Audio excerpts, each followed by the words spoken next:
Hey, Shalom, Akim, Shalom, Kal Halal, Yahweh, Bahashim, Yahweh Shai, Bahashim, Rakah HaKodash. I send double honors to the apostles and the elders of Great Millstone.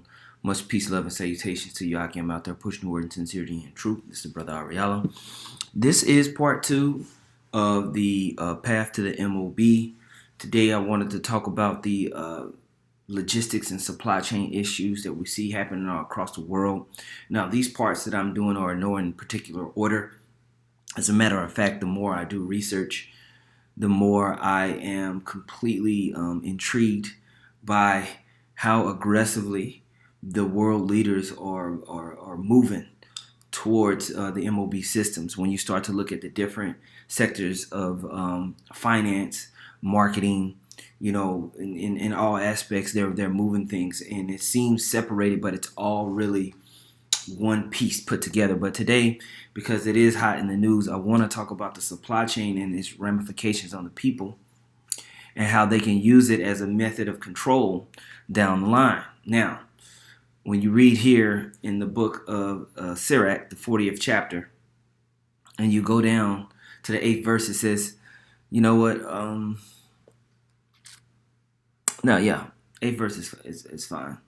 It says, such things happen to all flesh, both man and beast, and that is sevenfold more upon sinners. Death and bloodshed, strife and sword, calamities, famine, tribulation, and the scourge. These things are created for the wicked, and for their sakes came the flood. All things that are of the earth shall turn to the earth again, and that which is of the waters doth return to the sea. All bribery and injustice shall be blotted out, but true dealing shall endure forever. And so the injustice and bribery that's basically encapsulated the whole world has created a powder keg that's about to explode. And one part of that is famine. And one of the things that we mentioned and talked about in previous algorithms is that when we think traditionally about famine, we think about like locusts coming and killing all the crops, or maybe there's damage to the fields and the plants don't grow, but one of the key aspects of famine, when you look traditionally at warfare and transitions of kingdoms, is just supply chain issues and logistics. Literally, food, goods, and services not being able to be delivered. When you look at the siege on Masada back in 70 AD, the reason why they were eating themselves is because the armies had blocked off any goods and services from being able to come into the cities.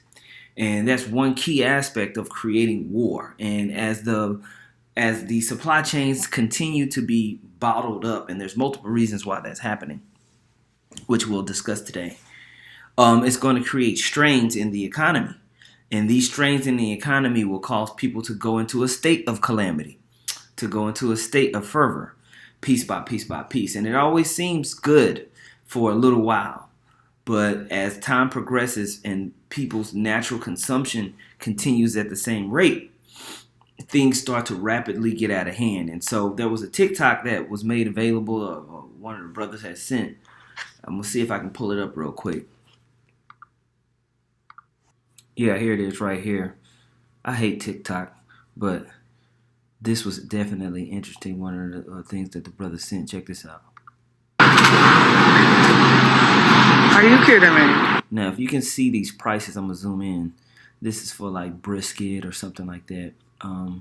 The price is $220 something, $230 something for each one of these pieces of meat. Are you kidding me? What is this? What the fuck is this? $177, $235. Are you kidding me? Are you kidding me? What is this? Right. What the fuck is this? But this is what happens whenever you start to have supply chain issues and getting food into the stores becomes more and more expensive and difficult.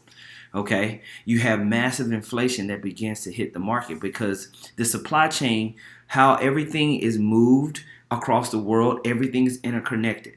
So if one domino falls in this global, economic system, then it can cause a ripple effect across the whole world.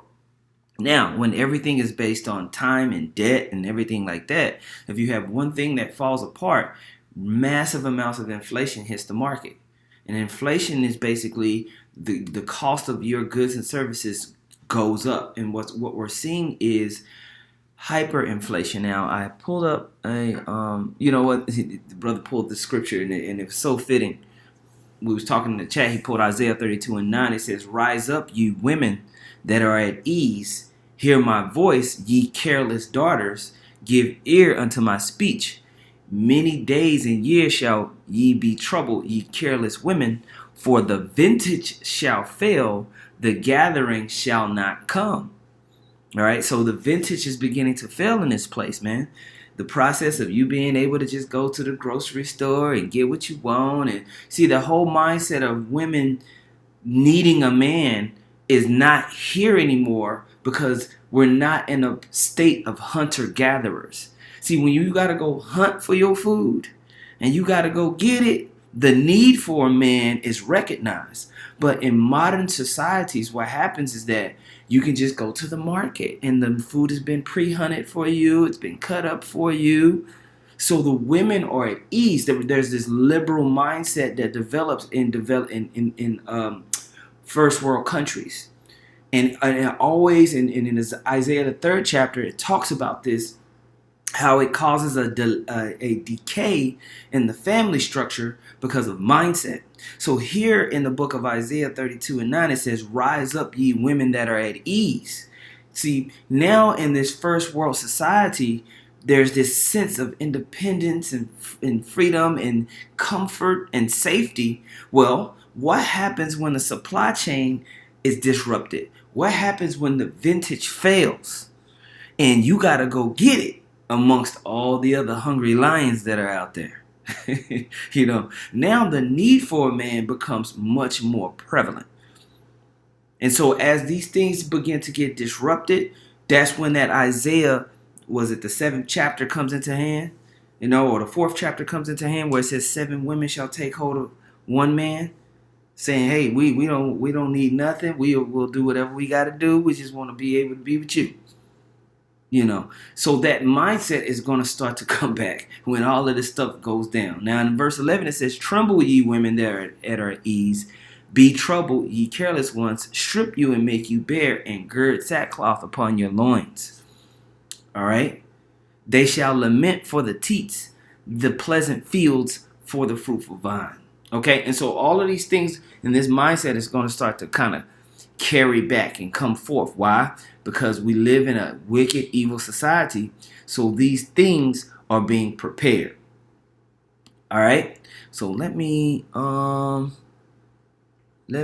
play a by Reuters, nearly a dozen. Hold on, I'm gonna go back on that. My man here. There was one clip that I had of Peter Schiff. Let me see if I can find it. This is Dabu. No, my man Dabu.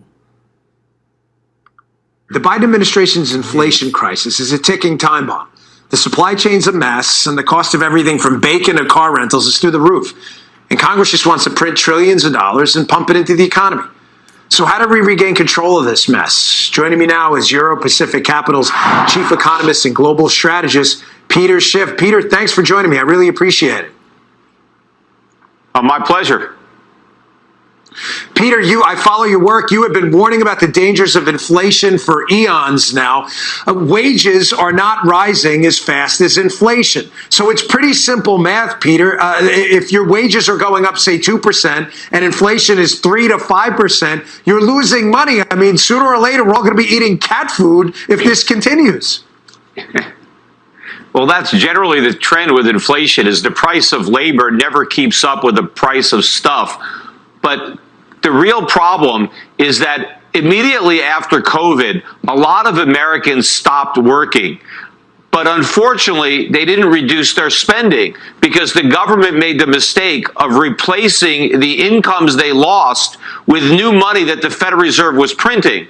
So we were making fewer things to buy, but everybody had more stuff, more money to buy stuff. And so prices just went ballistic, and they're going to keep going up. Peter, do you have any tips for the regular consumer, the middle-class American family out there working their butt off to try to, I mean, listen, rich guys, they have fancy accountants, they have hedge mechanisms against this. But what does the middle-class family do to avoid this financial apocalypse of inflation coming? How do they handle it? Yeah, well, first of all, it's a tax. So when the Biden administration says they're not taxing the people that make less than $400,000, they're hitting them with this huge inflation tax.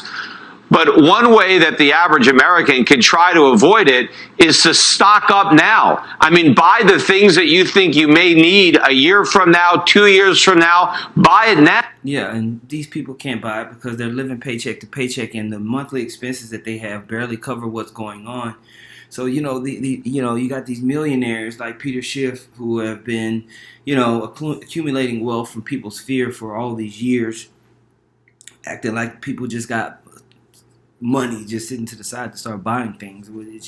It's not going to matter. The drove of people are going to get caught into absolute madness once the inflation gets to a specific place. And if you notice, the price of gas, the price of certain goods in the stores is going up.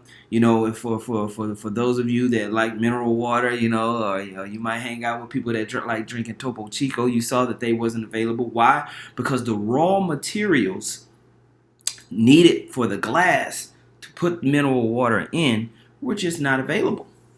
It was just not available. So we're seeing this ramp up, and as it becomes more and more expensive to move and get things on the shelf, well, your dollar isn't going to buy you less over and over and over again as time continues to kind of like move forward. And we see this. And I want to watch this clip. You know what? I'm going to let my man Dabu7 go in real quick. And then I'm going to play a clip by Glenn Beck that I feel is important. 7, another update to the supply chain issues that we're seeing, and this is affecting everybody across the board here in this country, one way or another. Either you see shelves that are thinning out, items are showing up less and less, and the cost is rising, sometimes both in certain areas. Now, we have talked about the issue with the ports and what Biden said that they were going to try to do around the clock for the next 90 days to get all this flowing again. But now we're being told that even though that was announced, they expect all of this to last into next year. Okay, so this is going to continue into 2022, I feel by design. And we have Moody's putting out a warning. And that's one of the key that I want to talk about. He said, I feel by design. And once you start to see and you watch this next clip that I'm going to play after this, you're going to see that it has to be by design. It has to be. Because they are not this stupid. Trust. The supply chain system is so particularly put together. It's so down to the last minute.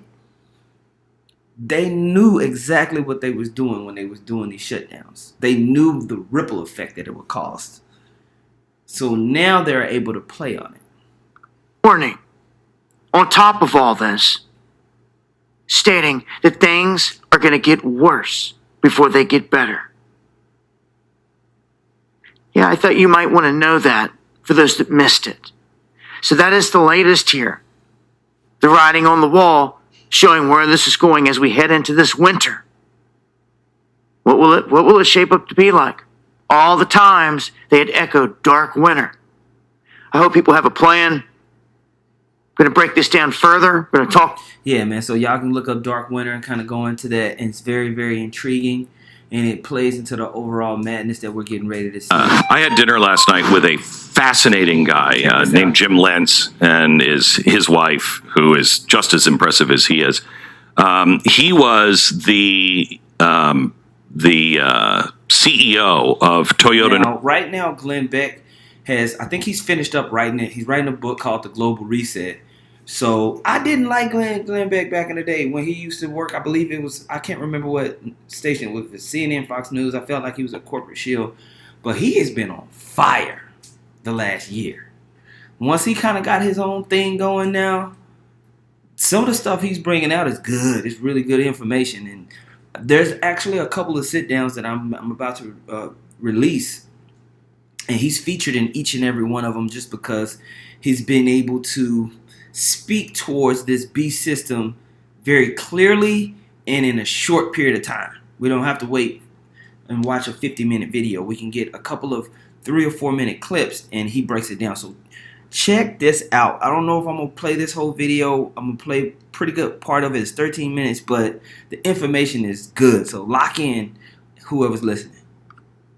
North America, and then the COO of Toyota Motor Corporation of North America, and then he was the senior managing officer of Toyota Motor Corporation in Japan.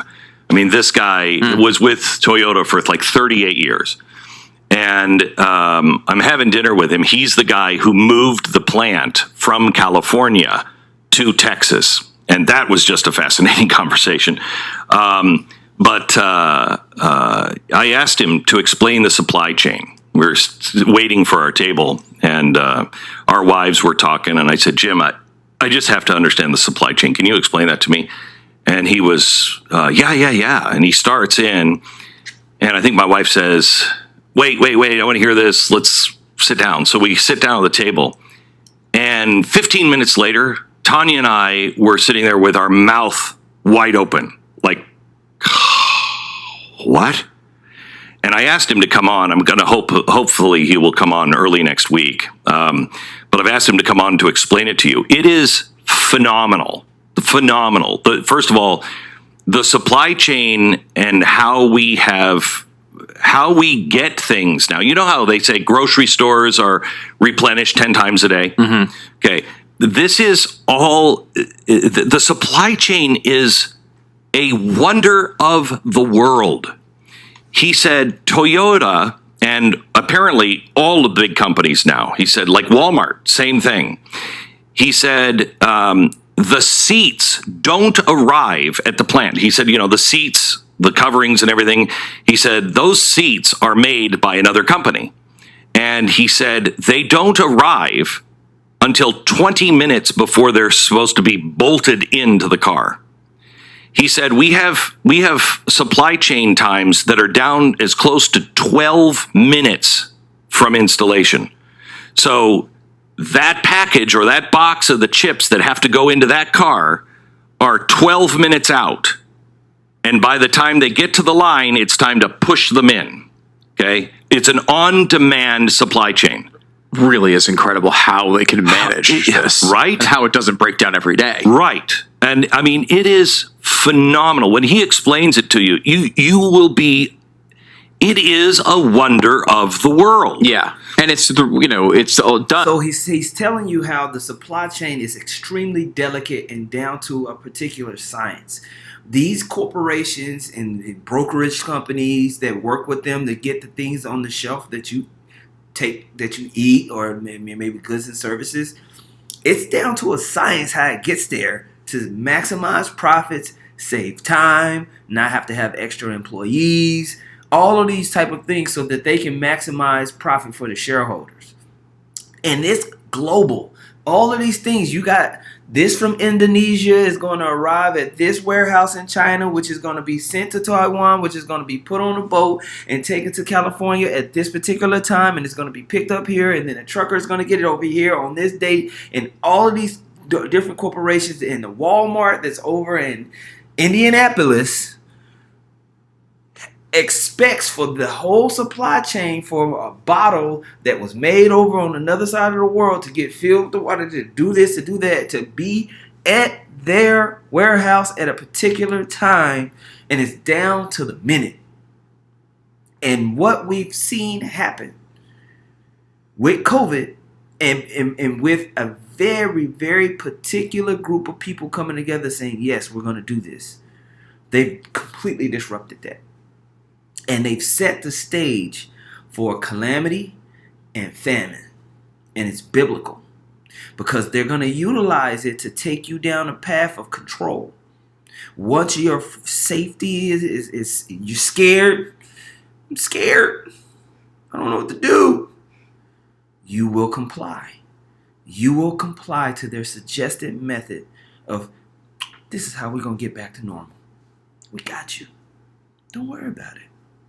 This is what we're going to do. But it's all grievousness which they have prescribed, like we read about in the last video. This is a pre-written, a prescribed, planned grouping of events that they think will lead you into the mark. Okay? Check this out. In a lot of ways to save cost, right? They don't have to have giant warehouses where they store everything. Correct. Stuff shows up, you put it right in. Correct. And that is the key to that. Nobody has big warehouses. He said, when I was at Ford, he worked at Ford a long time ago. He said, you stop making a car when you run out of parts. And he said, honestly, this is back in the 70s, I think, or 80s. He said, honestly, we'd get down to like the very last few parts of a car, and he said we'd have a blue front seat and a red vinyl back seat, and he said we bolted them in the car and just sent it off. Good luck, everybody. Yeah, and he was like, to let the dealership go, yeah, we'll get you new seats. He said, but when you get down to it, you just use the parts that you have until you can't assemble a car. He said it's not like that anymore. And so I said, so Jim, help me out here. How do we get this going? And he said, well, it's ridiculous to go to the port and say, you're going to unload all of these ships right now. And he's like, where are you going to put the stuff? Where are you going to put it? He's like, if you have warehouses, you are about to get into the money. He said, because they have to be shipped to warehouses. He said, but these companies, Walmart, etc., they don't go into the back to get, that Teddy Ruxpin when it's out for Christmas. And you'll probably be looking at a Teddy Ruxpin and it's like, it doesn't work and one of the eyes is missing. And you're like, that's the best I got. And it bites, which is weird. That's the worst part. It bites. That's weird. Yeah. But they don't go back into the back. They don't have it. It's like grocery stores. If it's empty on the shelf, don't worry.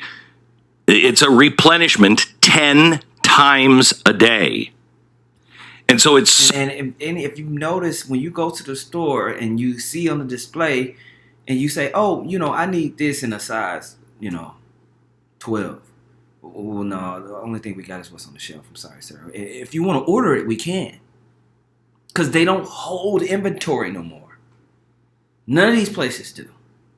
So if you disrupt that for months and maybe years, that's thrown off, and people are still consuming at the same rate, that's basically like having an ancient city and you've surrounded the city with your army and you've blocked goods from coming in. So now the people in the city, at first, it's all good, man. It's going to be all right. We're going to work this out. And then, you know what? We're going to have to start rationing. We only eat meat on Wednesdays and Fridays. And then, man, I think I heard Larry and them, they got a supply of meat up in their freezer. Yo, me, you, we finna go get it. And then, complete chaos. That's how it progresses. That's a part of war. Okay? So well timed. Now think of this. The chips are currently being made in Taiwan. Keep that in your memory bank. The chips are now being made in Taiwan. So the company puts in an order for chips. They start making the chips and then shipping the chips, and they arrive 12 minutes before they're put into the car.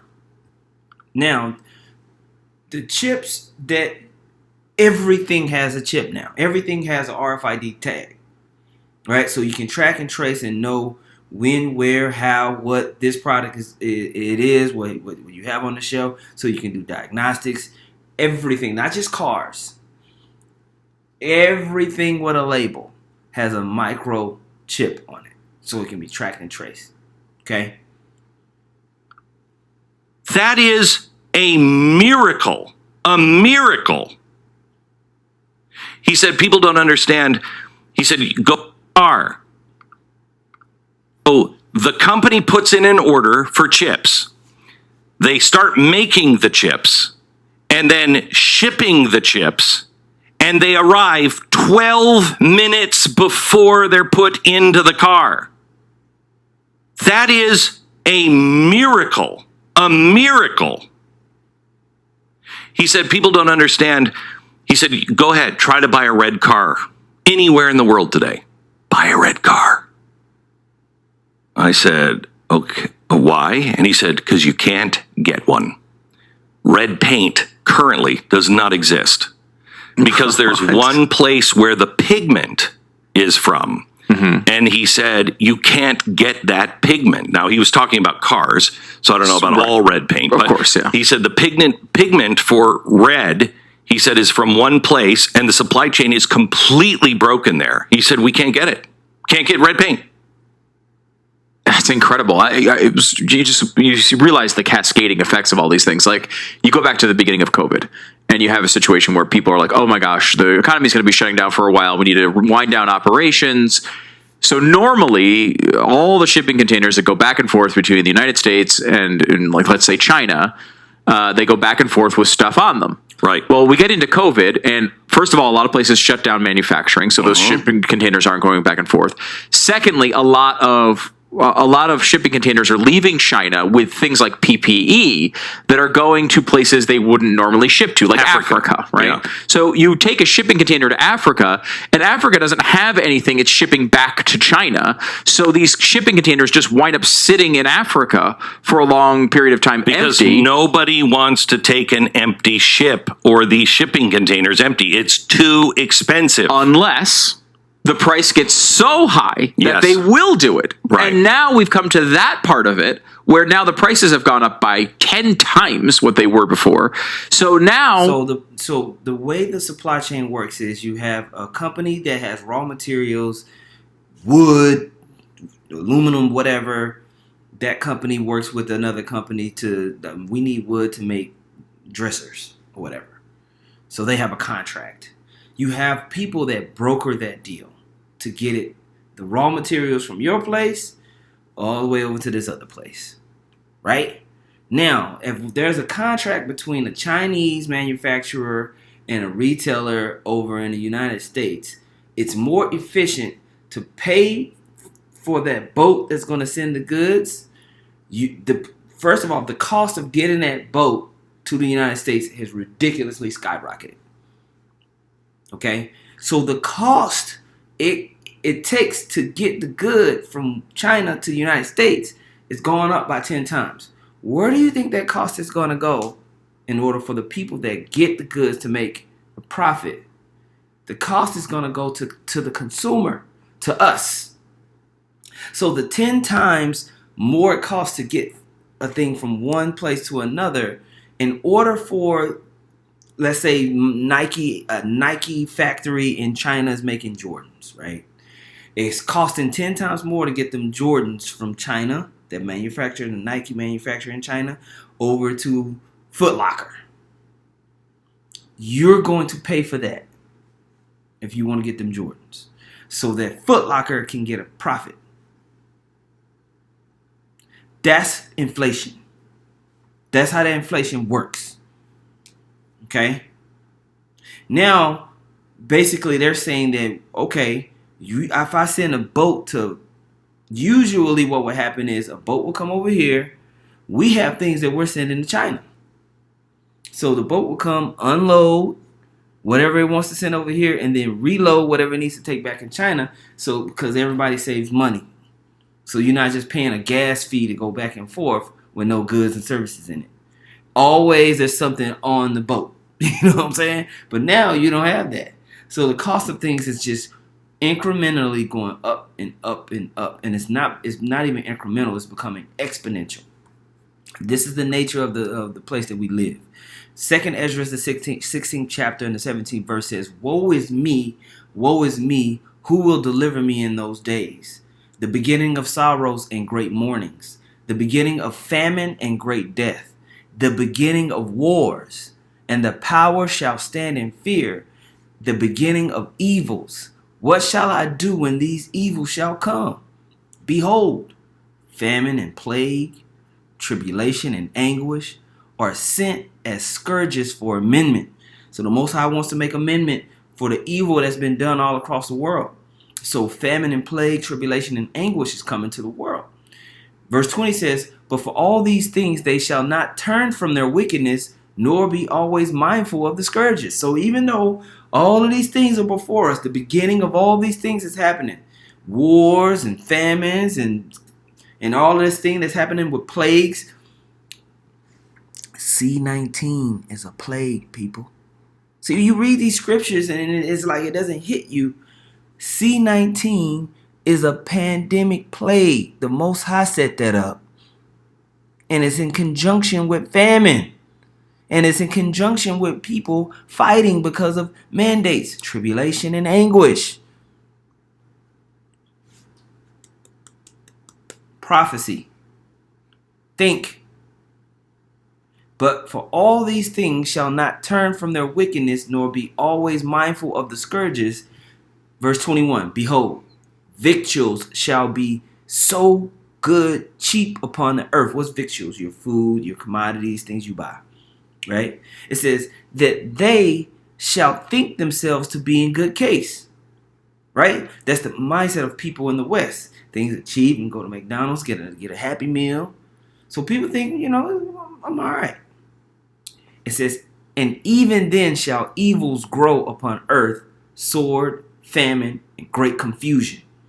For many of them that dwell upon earth shall perish of famine, and the other that escape the hunger shall the sword destroy. Okay? This is what we're seeing. This is the beginnings of these sorrows that we're beginning to see. We are in the last days of the last days. Okay? I'm going to play a little bit more because I really think this is a very, very good video. China ships a bunch of stuff over to the United States. It sits outside these ports for long periods of time. They finally unload it. They don't want to wait to reload it with things from a farm or something, some products from a farm to go back to China because it's not as high margin. So they're taking them now back empty to get these high rates back to China and bringing them back here again where they're getting stuck in the ports again. Eventually, this stuff I think would work out, but it's going to take it could take a while, and it could be real pain. Certainly, do you remember real pain for a global superpower, right? Like if you're living in Mongolia, I don't know, maybe you can't get your PlayStation 5s all the time. You're kind of used to it. This is a little different. I did ask him about Pete Buttigieg. I said, so Pete Buttigieg said that it would be years and years before it would come back, and he said that's unacceptable. That's just unacceptable. Right. And I think it is. For a superpower, that is unacceptable. I don't think the market will allow years and years of it. The only way that they're going to be able to catch up is if they utilize technology. And this is the next sector of what we're going. This is going to justify the automation of the supply chain, where robots, artificial intelligence, drones replace human labor. Because there's not enough human labor to catch up to the backlog that's happened over the course of the last 18 months. So now we're going to see the justification of even more digitization of your world. In order for your life to get better, we need all of you to be vaccinated. We need all you need to take the Vicky. So we can reduce the amount of shutdowns that we're having at the ports, the warehouses, everything like that. Okay? And we need you to understand that, hey, Tyrone, we know you just got out of jail and you can't get a job because you got 2 felonies. But this robot's going to take your job, so you're going to have to go figure it out. All right, bye, Tyrone. Thank you. It's not, nice getting to know you. These are the type of things that are getting ready to happen. In this article here on Russia Today, RT.com, it says U.S. Treasury Department Secretary warns unvaxxed Americans that shortages will continue until everyone is jabbed. You see that? The Deputy Secretary at the U.S. Treasury has put Americans on notice that the only way to end the plague of empty shelves around the country is for every resident to be vaccinated. The frank warning came off as a threat to many. Wally Adeyemo, the Biden administration's second highest official in the Treasury Department, appeared to publicly blackmail the still sizable portion of Americans who have not been vaccinated against that thing during a Thursday ABC interview, seemingly blaming them for the ongoing shortages of consumer goods that have led many to mock the president as empty shelves Joe. Despite the viral photos depicting thousands of cargo ships lined up at the port of Los Angeles ready to unload their goods, Adeyemo claimed that the supply chain issues plaguing so many U.S. retailers are an international issue and will only let up when a sufficient percentage of the country has been vacated. Now, you can go and pull up the rest of this, but the whole sentiment and mindset is they want a system of overarching control. When we read Revelation, the 13th chapter, it says, and he causeth all. And he causeth all, both small and great, rich and poor, free and bond, to receive a mark in their right hand or in their forehead, that no man may be able to buy or sell save he had the mark. You know, this is a process of causing all to come into a global universal system of control. We see this. The propaganda is linking everything. Because if you take away a man's sandwich and his ability to get one, you will bring out the rage of a man. It's just true. You start affecting the way a person can eat, they gonna hangry is real. Now imagine a nation of hangry. You gonna have war. Best believe. You best believe. Okay. Apart from the scenes we're used to, I'm going to the toilet paper go back to the beginning of this. This is a good one too. Control. Stockpile food and water to prepare for a food crisis. Hi folks, welcome to the Financial Argument. Can you see the signs pointing to a coming global food crisis? If you don't, you may think preppers are crazy, or that the increasing numbers of people who've started growing produce in their own gardens are worrying over nothing. Some might think it's a waste of time when you can just go to the supermarket, right? If you think it's all just an illusion, please watch this video till the end. Maybe then you'll consider joining the preppers and gardeners like I have for the last few years and understand how serious the situation is so you can be prepared for the devastation in store. There may come a day when you need to run to the store for something and you won't find anything but empty shelves in the supermarkets. The toilet paper fiasco we saw in recent months. You have to understand that this is a process. It's gonna be over the course of months, and it's just gonna trickle and little by little get worse. This was a joke compared to what's coming. It's obvious that the global food supply chain is very vulnerable. Before the food reaches your plate, it goes through many stages, including harvesting, processing, shipping, sales, and more. Have you ever wondered whether the owners of global food companies that are making higher profits due to rising food prices are serving an even bigger plan in the background? Recent events indicate to me that this may be the case. We are very close to a global food crisis that will be triggered economically and geopolitically. Food shortage is more than just the spiking food prices or empty shelves you'll see when you go to the supermarket, and you'll know nothing happens by itself. Controlling food means controlling people. As I said, even though economic and geopolitical factors will trigger the global food crisis, it's always easier for people to blame environmental factors. It's like denying that the corrupt economic system is the real cause of the financial crisis we're experiencing today, and saying the health crisis triggered it all. Look at what's been going on in the last year here in the United States and all over the world. It's not difficult to predict what the next year will look like. A massive food crisis that was certainly deliberately planned and used as a weapon. Because the world is being redesigned by someone, those who prepare will survive.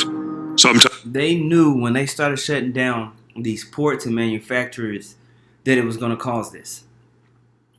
They knew it. It was very intentional. It was done by design. They wanted chaos. So out of the chaos, order ab chaos. They can bring order out of the chaos. Very, very clear. This is when we talked about in Revelation the 12th chapter, and Satan he's gonna come quickly, knowing that he have but a short time. When we read about in the book of Psalms, which we're going to talk about in the next part, how this is a contrived move. They have consented together. The elite, Esau, so-called white man, the elite, the people who actually control the land, the fields, the banking, the shipping. Who owns these ships? Who owns the banks that makes the contracts for the ships to actually be able to be moved and processed? Who owns the corporations? Johnson & Johnson, Walmart, okay? All these huge international corporation and conglomerates. Who owns them? Esau. You so-called Negroes, Latinos, and Native Americans, like it says in the book of Deuteronomy, the 28th chapter, you're going to have to go to your enemy for the want of all things. They control these markets. Okay? So we have to understand that this is by design. Times you don't even need to create a food crisis on a global scale. You can see this plan manifest on a local scale. Go back 10 years and remember the Arab uprising. It was all triggered by the food shortage that occurred as a result of rising food prices, and someone got what they wanted.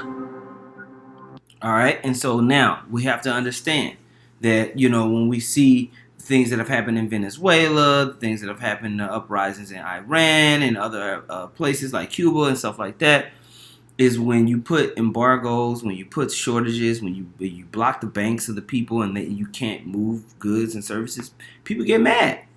They took those people's sandwiches and then they reported about it and make it seem like it's just this tyrannical idea. Well, the same thing is happening here. Same thing.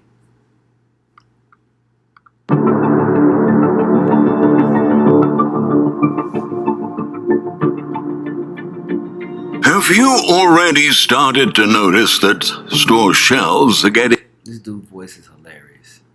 increasingly emptier? Have you realized that some basic items have become impossible to find? If so, you're definitely not alone. All across America, consumers are having to deal with shortages of food staples and a series of other everyday items as the supply chain's crisis is only getting worse. At this point, it seems that we can only hope for things not to escalate any further. Otherwise, we might see people fighting over a can of beans and a pack of toilet paper, just as we've seen during the waves of panic buying last year. But sadly, the truth is that global supply chains are now under more strain than ever before, and industry executives have been warning in recent days that consumers have not yet seen the worst of this crisis. In the coming holiday season, things may get much more complicated. Even though people are trying to keep a positive mindset that things will eventually get better, many events are unfolding all over the world right now that are likely to dramatically aggravate supply chain problems and result in shipping delays and even more shortages. At this point, many local news outlets are already reporting massive shortages in their local areas, although the mainstream media hasn't covered the national shortages that are happening everywhere in the country just yet. Whether they're trying not to spread panic and unleash a panic buying frenzy again, or they are deliberately choosing not to tell the people the truth. The reality is that many people cannot find some of their favorite and essential items since the health crisis started. According to a recent report by Nexstar Media Wire, store employees say product demand is 25% greater than it was in 2019. 1 year after the virus outbreak caused the steepest economic fall and job losses on record, the speed of the rebound has been so unexpectedly swift that many companies simply can't fill jobs or acquire enough supplies to meet a pent-up burst of customer demand. So there's a shortage in every aspect. You don't have enough employees. You don't have enough truckers. You don't have warehouses to put the goods. You know what I'm saying? All right. So at the docks, they shut down the docks because of the new Delta variant. All of these things are part of a powder keg of everything shutting down more and more and more. When you read in the book of Ecclesiastes, the 12th chapter, oh my goodness, it says, I'm going to start at the third verse. It says, in the day when the keepers of the house shall tremble and the strong men shall bow themselves, the grinders cease because they are few. Right? The grinders cease because they are few, and those that look out of the windows be darkened. And the doors shall be shut in the street when the sound of the grinding is low. And he shall rise up at the voice of the bird, and all the daughters of music shall be brought low. Right? So as the grinding ceases, the grinders cease, and the employment is ceasing, things moving back and forth, making the economy go, is not there. People got comfortable with the idea of a universal basic income, receiving these unemployment stimulus bonuses. Why would I go back to work? Now you got everybody thinking that they're Billy Wall Street. They're on Robin Hood, getting their asses took. You know, the mindset is not of the complete understanding is not there. Everything is being brought down. I could continue to play that video, but I'm not. If you want to go to it and listen to it, it's on Epic Economist. He's got tons and tons of videos, literally a whole library of videos talking about the supply chain issues. He's been documenting it for a while, and you can listen to him. Today, shit is going down. So that's all you need to know. Here in the book of Luke, the 21st chapter, in the 25th verse, it talks about the return of Hamashiach Yahushua. And it says, and there shall be signs in the sun and in the moon and in the stars and upon the earth, distress of nations. And we've been seeing these signs since way years back, man. Since I would say 2015, there's been a ramp up of lunar and solar eclipses, blood moons, blue moons, wolf moons, all types of moons. All right, all of these different signs in the sky, right? Shooting stars and meteorites, whatever. All of these things are happening. Right now, we're in a time of what's called a grand solar minimum, where the sun itself is basically having these cooling spots. And these cooling spots is kicking off certain types of ionic particles that's affecting the winter season, all the seasons really, but it's also affecting earthquakes, just random thunderstorms. Hurricane seasons are getting worse. All of these signs are a part of the return of Yahushua HaMashiach. All right. Now, one of the things that is said in this very verse, it says, "Upon the earth distress of nations with perplexity, the sea and the waves roaring." Now, I know the brother Required Kwam from England likes to go into this word perplexity, and I want to highlight it real quick in the Greek. Strong's G 640, aparia. Aparia. Aparia is talking about the state of one who is in perplexity. When you go into the root. Strong's G 639, apareo.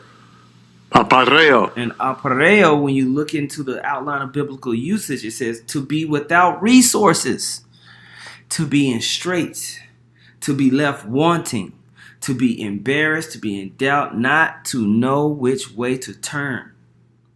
This is the perplexity that's happening all across the world, is a lack of resources. You're in straits, you don't know what to do. Things are strained out. We're just at the house arguing. That's what happens when there's a lack of bread. You know? You gotta do something. All right? All of these things are getting ready to come down. Subsection 3 says to not know how to decide or what to do, to be perplexed. We're going to see a state of confusion, like it talks about in the book of Isaiah, the 13th chapter. City of confusion is broken down. More of these things are getting ready to come across the earth. All right. A good video to watch is here. I'm not going to play it, but my homegirl Kim Iverson, she does great videos. She's joined this group called The Hill, and she has certain segments that she has on there. She kind of highlights the issues with the supply chain, and but I'm not going to play it, but because I feel like the point has been made. But this is also a good page to subscribe to if you want updates. I'm going to finish off with this scripture here in Daniel, the 12th chapter. Daniel 12:1, it says, "And at that time shall Michael stand up, the great prince, which standeth for the children of thy people." All right, so we have the archangel Michael supporting us. It says, "And there shall be a time of trouble, such as never was since there was a nation, even to that same time." There's going to be a time of trouble that ain't nobody seen before. Okay? It says, "And at that time thy people shall be delivered, every one that should be found written in the book." We are in a time where we have to get into the mindset of salvation through Yahweh Bashem Yahushua. Come underneath this doctrine and his word through faith and build ourselves up in the spirit as a hedge of protection whenever the days of trouble get ready to really come upon us. If you want to be saved out of this coming impending doom, you need to repent and come back to Yahweh Bashem Yahushua. Right now, our salvation is nearer than when we believed. So it's high time for all of us to get out of that state of sleep, that slumber that made you think that this was the place of salvation, Babylon, America, that made you think that, all the things that was righteous about this place, really it's wicked. It's time for you to wake out of that sleep and get into really what Yahweh Bashem Yahushua wants. Get into this word, get into these videos, get into these lessons, get into the spirit of Yahweh Bashem Yahushua. Because that spirit is going to put a mark upon you for salvation. You're not going to be able to save yourself. We can prep, you can get food, you can do this, you can do that. But if you don't have the grace of the Lord in that day, you are going to be destroyed. That's just what it is. That's what the Bible says. It's not to hurt your feelings, because the Most High don't care about your feelings. His will be done. During the time of the flood, there was a lot of people that had hurt feelings. There was a lot of people that were screaming, "Save me." Babies. Those babies were consumed. During the time of Egypt, when the firstborn of the people were being killed and the death angel ran across Egypt, those little firstborn babies and kids, nobody cared. The Most High didn't care about them babies' feelings. He is going to commit his will on the planet Earth. So you must needs have the fear of the Lord. The scripture says, through the fear of the Lord, through the terror of the Lord, we persuade men. These things are coming. If you can't see it after all the clips that I just showed you, hey, just go play PlayStation. But this is the second part of the path to the M.O.B. I wanted to talk about the supply chain and how they're going to be able to utilize this for more control. They're going to bring more automation and technology to take over jobs. They're going to want you registered. When things get really strained out, very likely they're going to want to do forced labor camps. And those forced labor camps is the only way you're going to be able to get the credit you need to get the resources that you want, because it's just not going to be available. So you're going to do it. People are going to do it. But we are not. The scripture says we're going to laugh in this calamity in this time. And when everybody's hungry, we're going to eat. Okay? So with no further ado, I'm going to end right here, man. Call halal Yahweh Bahashim Yahweh Shah Bahashim Rakah HaKodash. Double honors once again to the apostles and elders of Great Millstone.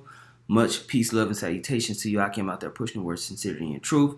If you have any extra comments or points of view, please add it into the comment board, scriptures, and everything of that. Man, the water for all you brothers pushing. Shalom.